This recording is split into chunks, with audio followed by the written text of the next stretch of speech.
The American Girl, Chapter 3. "Put your hands in the air and don't try anything clever," shouted the man. Slowly, Nick and Shelley put their hands in the air. "Very good," said the man more quietly. His eyes were moving quickly from side to side. "Now turn towards the wall." They turned. Just then, Shelley looked down. On the floor in front of her there was a rock. Nick used it a few minutes earlier when he broke the lock on the door. Well, it's now or never, she thought. Quickly, she dropped to the floor, turned and threw the heavy rock at the man. It hit him on the side of the head.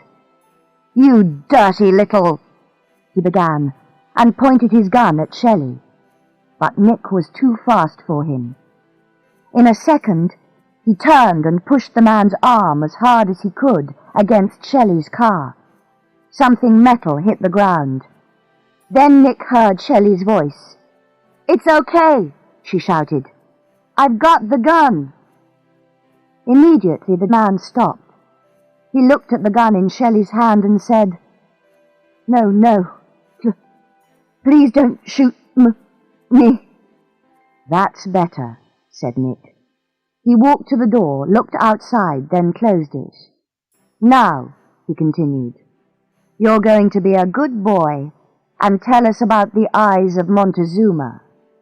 That's right, isn't it, Mr. Blaine?" "My name's Harry Blaine," said the man. "What do you want to know?" Nick smiled. "Everything," he said.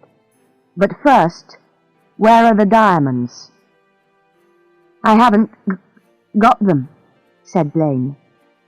They're in the villa. Harris and Drake have got them." "Harris and Drake?" asked Shelley. "Paul Harris and Janice Drake," Blaine replied. "They stole the diamonds. I didn't do anything. Really. I just drove the car. Please, don't." At that moment, Shelley put a hand on Nick's arm. "Someone's watching us," she said, and pointed towards one of the broken windows. Nick looked through it and saw a woman on the other side of the garden. She was standing outside the villa and had a pair of binoculars in her hands. "You're right," said Nick. "Come on. We can't stay here." "What are you going to do?" asked Harry Blaine. Nick turned. "That's a very good question," he replied. Just then there was a sudden noise. It was a car engine. Nick looked through the window again and saw the blue Renault. It was driving away. "They're escaping!" he shouted. "What? Without me?" said Blaine. "The dirty—" "Quick, Blaine," said Shelley. "Where are they going? Tell us." She pointed the gun at Blaine's head. "Now!" Blaine's face went completely white. Okay. They're going to a small airport, about 20 kilometers from here. They're taking the diamonds to Morocco on a plane at 9 o'clock. Nick looked at his watch. It was 8:10. "Come on, Blaine," he said. "We're going to follow them, and you can show us the way." 10 minutes later, Nick was driving as fast as he could along the narrow Spanish country roads. In the back seat, Shelley was still holding the gun. Blaine was beside her with a rope round his hands. "The airport's about 2 kilometers from here on the left," he said. Then suddenly there was a loud noise behind them. Shelley turned. "Oh no," she said. "We've got trouble, Nick. It's the police." Nick didn't answer. "Well, aren't you going to stop?" asked Shelley. "No," answered Nick. "This is too important. We haven't got the time." Shelley looked behind her again. Now there was a blue light on top of the police car, and one of the men inside was talking on a radio. After a few seconds, she said, "Is all this really happening? I mean, I came to Europe for a rest and a holiday." Just then they turned a corner, and Blaine shouted, "There it is." In front of them was a big field. On one side of it, there were several low modern buildings. Next to one of them was the blue Renault, and in the middle of the field was a small plane. It was already moving. "They're going to escape," said Shelley. "Oh, no, they're not," replied Nick. They were now driving across the field towards the plane. The police car was only a few meters behind them.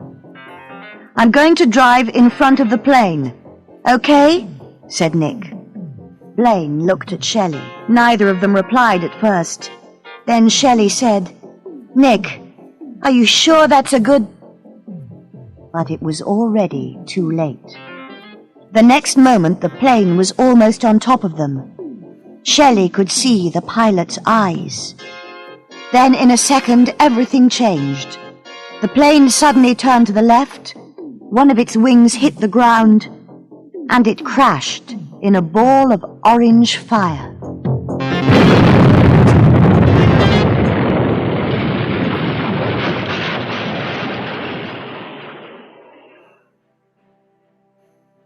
At 11 o'clock the next day, Nick, Shelley, Claire and José Duero all arrived at the Prado Museum. Outside, several newspaper, radio and television reporters were waiting for them. "How do you feel, Miss Mann?" asked one of them. "Tired," replied Shelley with a slow smile. "What happened after the plane crashed, Mr. Harmon? Can you tell us?" asked another. "Well," said Nick. "First Shelley and I told the police our story. Then 2 fire engines arrived. A few minutes after that, one of the firefighters found the diamonds in the plane. That's all, really." "Harris and Drake died in the crash," the reporter continued. "But what about Blaine? What's going to happen to him?" "I don't know," answered Nick. "That's a question for the police. Now, please excuse us." Inside the museum, José took Nick, Shelley and Claire to the second floor. There he showed them the eyes of Montezuma, back in their glass case again. For a moment, nobody spoke. Then Shelley put her face next to the glass and said softly, "They are beautiful." After that, José said to the Harmons and Shelley, "Come and have lunch with me at one of the best restaurants in Madrid." "Thanks, José," said Claire. Then she turned to Shelley. "What time are you leaving for Zaragoza? Have you got time for lunch?" "Sure," said Shelley, and they all went out of the building through a back door. Then she looked up at the hot blue sky and half closed her eyes. "Oh, but my sunglasses are in the car," she said. "Just let me go and get them, okay? Can you wait here a minute?" "Oh, no," replied Claire. She took Shelley's arm and laughed. "This time, Nick and I are coming with you." Please don't forget to subscribe my channel. Learn English by storytelling.